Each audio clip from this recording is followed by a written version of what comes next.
eat your vegetables. How many times have we heard that growing up? Well, Margo, you said it, but you suggest that there's maybe a better way to eat those vegetables. Why don't you tell us about microgreens and what you told us here at the WeCon conference? Well, first of all, why don't you eat your veggies? There's lots of reasons, but I've got an option because for many people, microgreens are not microgreens, but vegetables are yucky. Microgreens are tiny, they're very mild, and they have up to 40 times the nutrients of a full-grown vegetable. So you can eat a very small amount and you can hide them. Well, and the hiding is very important. I want to talk about that in a moment, but what is this microgreen? Did it just come from Mars or something? So microgreens aren't special seeds, they're not special plants, they're regular seeds, but they're grown in a special way and harvested in a special time. So what we do is we plant them densely in a small container, and then we harvest them right when they are at the peak of their nutritional value, so they are the most nutritional that they'll be in their entire life cycle, and that's 10 days. So you're growing from seed to harvest in 10 days. And here's the best part, indoors, on a windowsill. I want to learn more about that too, but first, these are just regular plants though. If you let them grow in a couple months, they'd be full-size plants? Oh yeah, let me tell you a story. So after I'm done harvesting the microgreens, I just take the rest of the trays and go dump them out in my garden. Well, this year I dumped some amaranth out and they grew. And I had these big, beautiful pink amaranth plants in the middle of my zucchini patch.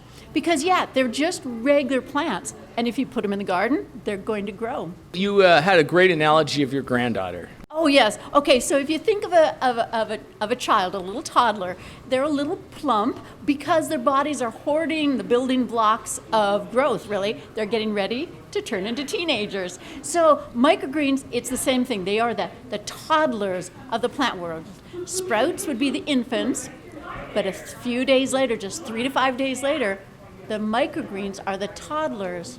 And the microgreens are at a point where they're just, when you harvest them, they're just at the point where they're going to jump into growth. We just snip them off before they get to grow into full-grown veggies. What's really cool about this is, you alluded to this, is you can just grow them on your windowsill. You don't need LED grow lights or anything, and you can be anywhere, right? They could be literally everywhere. Now, if you want to, if you don't have a sunny windowsill, you can use LED lights. That works great. You don't need fancy grow lights. You don't need anything fancy. You can grow them simply. Oh my goodness, it is so simple. Even if somebody has a black thumb, they can grow microgreens. Well, and great. That's super. You get these things, but then what do you do with them? How do you eat them? Well, you can just eat them as a snack, of course, but especially for those veggie haters, you can chop them up and hide them. You can put them on salad, of course. You can put them in a sandwich, of course. You can put them in smoothie, but you can chop them up and put them into sushi, or on top of spaghetti, or on top of a pizza, or in desserts. You showed that ice cream. Yeah. So, you don't get a whole lot of extra nutrition when you eat a bowl of ice cream with microgreens in them. But it's the beginning of changing habits, especially with children who may say, green, yuck. This way, adding microgreens to desserts, what we're doing is making green acceptable, even more than that, desirable. It's changing habits, changing lifestyle. And you're doing this all from the rural part of southeastern Idaho. Why don't you tell us a little bit about your story, how this came about? Well, so I've been growing microgreens for over 20 years, before they were called microgreens, and just for my family. And I don't even remember how I started. I think I saw something in a magazine somewhere. But about 10 years ago, I was taking a class, a business class, and I had to have a viable business. I didn't know what to do. One of my sons said, "Why don't you just do microgreens?"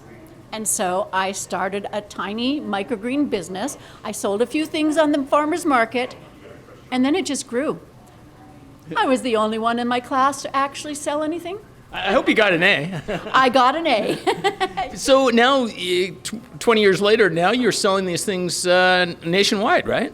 I am. So I no longer sell the microgreens themselves. I don't grow for other people, because what I realized is if I weren't growing and selling them to someone, then when I don't sell them anymore, they don't eat them. So what I decided is I need to teach people to grow their own. So yes, I sell microgreen kits, and by the way, they are the best in the market.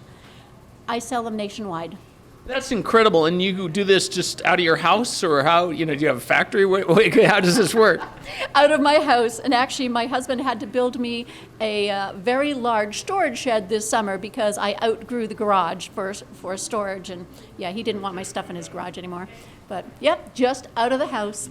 Well, this sounds like a great Christmas gift idea for those people who know they should be eating a little bit better. It makes them part of the food chain. And you know what? What a great gift to give children. The gift of nutrition. Excellent. Well, Margo, thank you, and congratulations on the work you've done, and we'll continue to do. Thank you.